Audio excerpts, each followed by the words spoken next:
Hello दोस्तों, आप सभी का बहुत बहुत स्वागत है आपके अपने YouTube channel tricky maths by राज।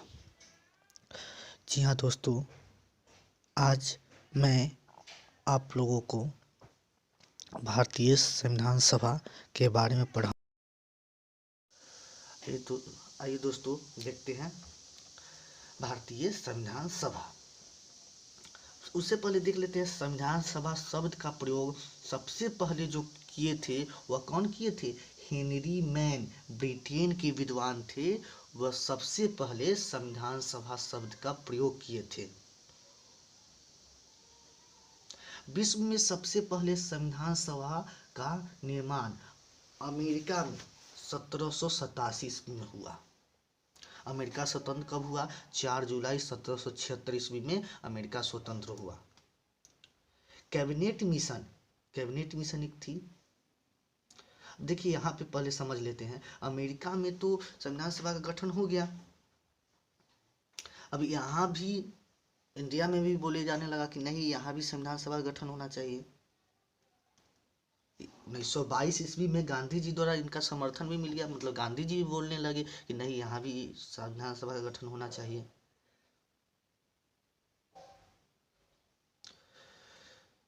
तो सबका समर्थन मिलने लगा। तो कैबिनेट मिशन के संस्तुति के आधार पर संविधान सभा का गठन जुलाई 1946 ईस्वी में हुआ। सदस्य कौन थे? लॉर्ड पेंथेलोरिस जो अध्यक्ष थे, सर स्टेफार्ड क्रिप्स, एबीए अलेक्जेंडर थे। अब नोट में देखिए क्या। अब यहाँ पे एक बात समझ लेते हैं, कैबिनेट मिशन, इसका नाम कैबिनेट मिशन क्यों पड़ा?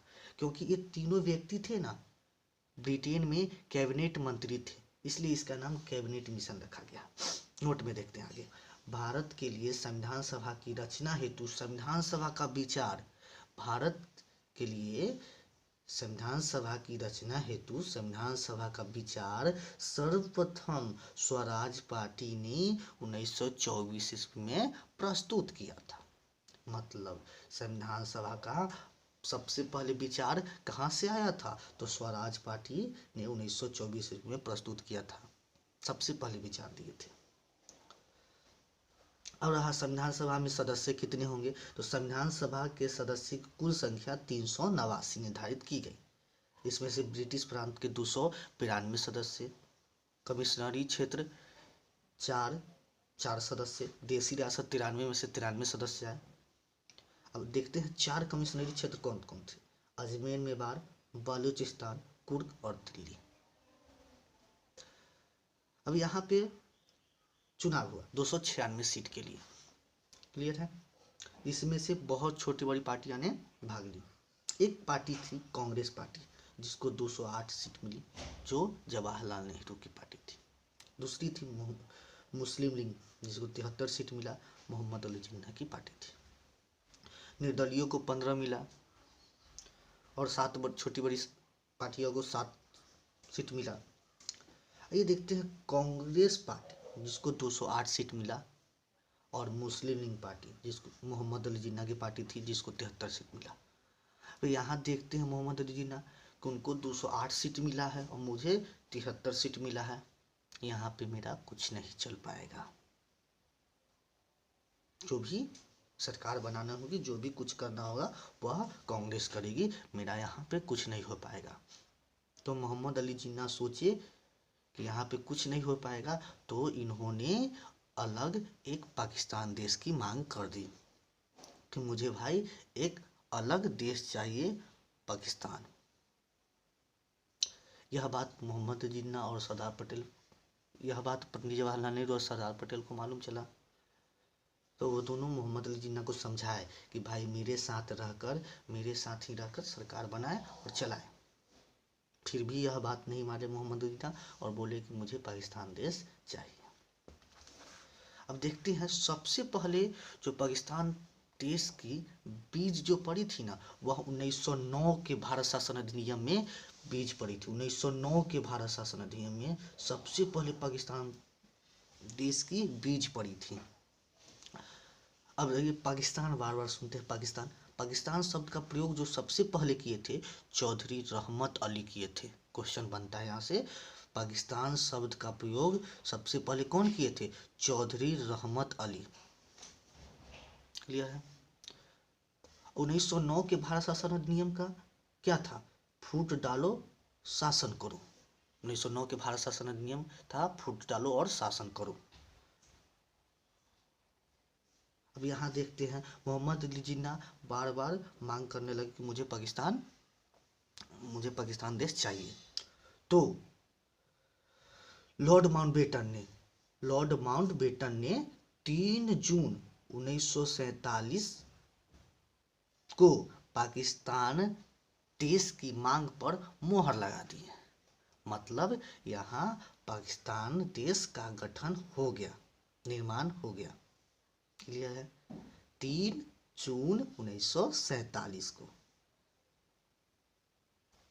3 जून को माउंटबेटन योजना या जून योजना के नाम से भी जानते हैं हम लोग। ठीक है? अब यहाँ पे 2 देश हो गया, भारत और पाकिस्तान। भारत के प्रधानमंत्री कौन बने? पंडित जवाहरलाल नेहरू। राष्ट्रपिता M.K. गांधी बने, मतलब मोहनदास करमचंद गांधी। वहाँ पे प्रधानमंत्री कौन बने? लियाकत अली बने। राष्ट्रपिता कौन बने? मोहम्मद अली जिन्ना। यहाँ पे क्वेश्चन बनता है, स्वतंत्र भारत के प्रथम ब्रिटिश गवर्नर जनरल कौन थे? तो लॉर्ड माउंटबेटन थे। अब रहा संविधान सभा का चुनाव कैसे होता है? तो संविधान सभा का चुनाव 10 लाख जनसंख्या पर एक सदस्य होता है। संविधान सभा का चुनाव, संविधान सभा के सदस्य का चुनाव कौन विधि द्वारा होता है? तो अनुपातिक प्रतिनिधित्व प्रणाली के एकल संक्रमणीय मत द्वारा होता है। क्वेश्चन यहाँ से पूछता है कि संविधान सभा सदस्य का चुनाव कैसे होता है? तो अनुपातिक प्रतिनिधित्व प्रणाली के एकल संक्रमणीय मत द्वारा संविधान सभा का चुनाव होता है। संविधान सभा का चुनाव उस समय हुआ था अप्रत्यक्ष तरीके से हुआ था। संविधान सभा में अनुसूचित जाति के 26 लोग हैं, अनुसूचित जनजाति के 33 और महिला वर्ग से 15। अब यहाँ पे संवैधानिक सलाहकार, मतलब सलाहकार कौन थे? तो संवैधानिक सलाहकार BN राव थे। BN राव, जिसने 60 देशों के संविधान का अध्ययन किया था। भीमराव अंबेडकर, आपको पता है भीमराव अंबेडकर कौन है? भीमराव अंबेडकर भारतीय संविधान सभा में कहाँ से चुन के आए थे? तो पूर्वी पश्चिम बंगाल से चुन कर आए थे। भीमराव अंबेडकर भारतीय संविधान में पूर्वी पश्चिम बंगाल से चुन कर आए थे। लेकिन हुआ क्या कि पूर्वी पश्चिम बंगाल बंटवारे के बाद पाकिस्तान का भाग हो गया, तो यहाँ भीमराव अंबेडकर को या तो पाकिस्तान में जाना होगा। तो भीमराव अंबेडकर ने अपना त्यागपत्र दे दिया। तब फिर से कैसे लाया जाए? तो संविधान सभा में पुनः निर्वाचित किया गया पुणे मुंबई, क्लियर है, M. जेकर के स्थान पर। वहाँ पे M. जेकर थे, तो M. जेकर को बोला गया कि भाई आप इस्तीफा दे दो और यहाँ से भीमराव अंबेडकर का चयन होगा।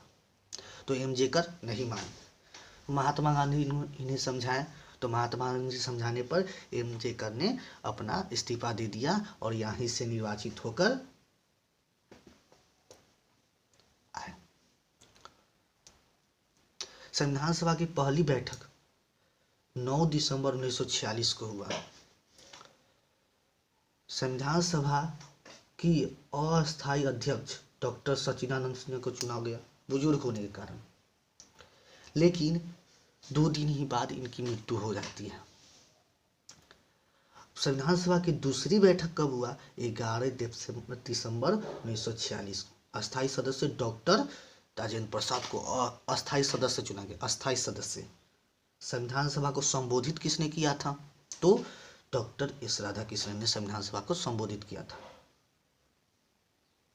अब संविधान का निर्माण हो गया, सब कुछ हो गया, तो संविधान सभा के समक्ष प्रथम प्रस्ताव, याद रखिएगा, संविधान सभा के समक्ष प्रथम प्रस्ताव, उद्देशिका प्रस्ताव, जो 13 दिसंबर 1946 को प्रस्तुत किया गया था। यह पारित कब हुआ था? 22 जनवरी 1947 को। यही उद्देशिका प्रस्ताव बाद में जाके प्रस्तावना बना, स्वीकार किया गया। जब संविधान स्वीकार किया गया उस समय 16 अनुच्छेद लागू हुए थे। 26 नवंबर संविधान का निर्माण हुआ, मतलब स्वीकार किया गया, तो 26 नवंबर को हम लोग विधि दिवस के रूप में मनाते थे, विधि दिवस के रूप में मनाते थे। बट नरेंद्र मोदी ने 26 नवंबर 2015 से ने घोषणा कर दी कि यह विधि दिवस की जगह पर संविधान दिवस मनाया जाएगा। 26 नवंबर 2015 से संविधान दिवस मनाया जाता है विधि दिवस की जगह पे। और शेष अनुच्छेद, यहाँ तो 16 अनुच्छेद लागू हुए थे, शेष अनुच्छेद 26 जनवरी 1950 को लागू किया गया। 26 जनवरी 1950 को गणतंत्र दिवस मनाया जाता है। अब गणतंत्र का मतलब क्या होता है? गणतंत्र का मतलब होता है जनता द्वारा चुनना।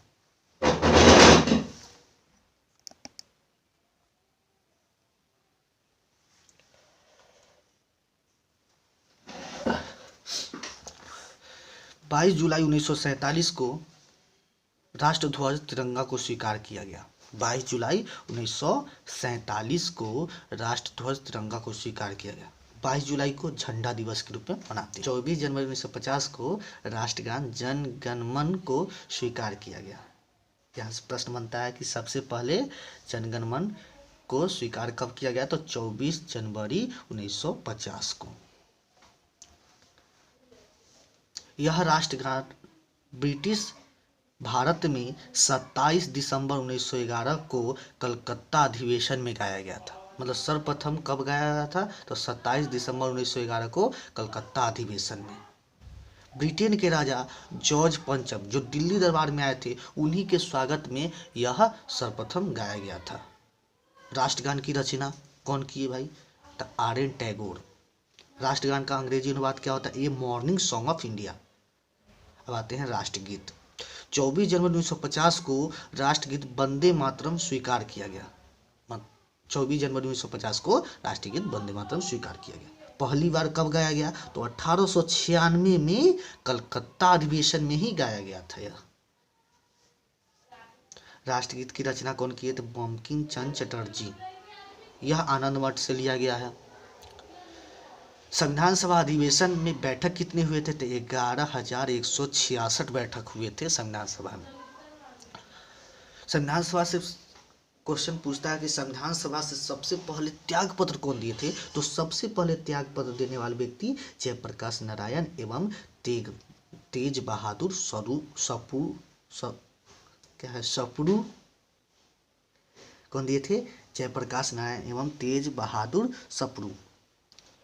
संविधान सभा का नामकरण किस अनुच्छेद में किया गया है? तो संविधान सभा का नामकरण 393 अनुच्छेद में किया गया है। संविधान सभा का नामकरण जब संविधान लागू हुआ था उस समय 22 भाग थे। 22 भाग थे। वर्तमान में कितने भाग हैं? 25 भाग हैं। अनुच्छेद कितने थे? तो 395 अनुच्छेद थे। वर्तमान में कितने अनुच्छेद हैं? 465 अनुच्छेद है। 8 अनुसूचियां थी। वर्तमान में कितनी अनुसूची है? 12 अनुसूचियां हैं। सब पढ़ाएंगे आगे, सब अनुच्छेद पढ़ाएंगे, अनुसूची पढ़ाएंगे। भारतीय स्वतंत्रता अधिनियम कब पारित हुआ? 18 जुलाई 1947। मूल भाषा मतलब संविधान की मूल भाषा क्या थी? तो इंग्लिश थी।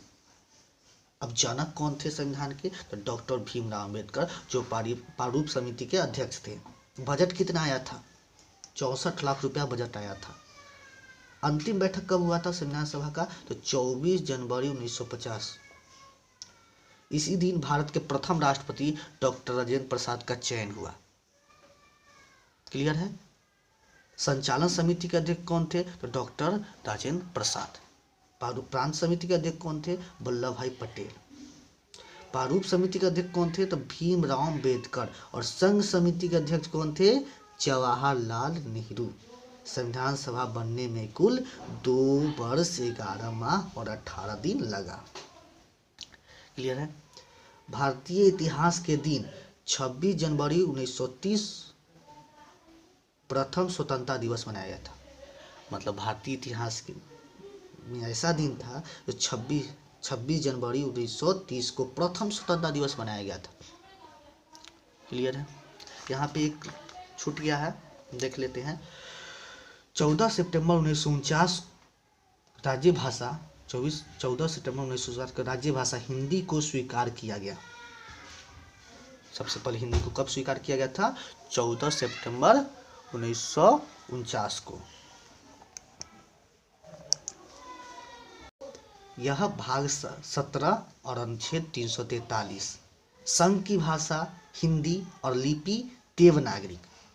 यह भाग 17 और अनुच्छेद 343 संघ की भाषा हिंदी और लिपि देवनागरी सबसे पहले स्वीकार किया गया। मतलब राज्य भाषा 14 सितंबर 1949 को स्वीकार किया गया। जी हाँ दोस्तों, यहीं पे समाप्त होता है। नेक्स्ट टॉपिक है प्रस्तावना अथवा उद्देशिका। यही उद्देशिका बाद में प्रस्तावना बना, जो आगे पढ़ाएंगे कि उद्देशिका कब पारित हुआ, यह कौन लाए थे, यह कहाँ से लिया गया है, किस देश के संविधान से लिया गया है, सब बताएंगे। आज के लिए इतना ही।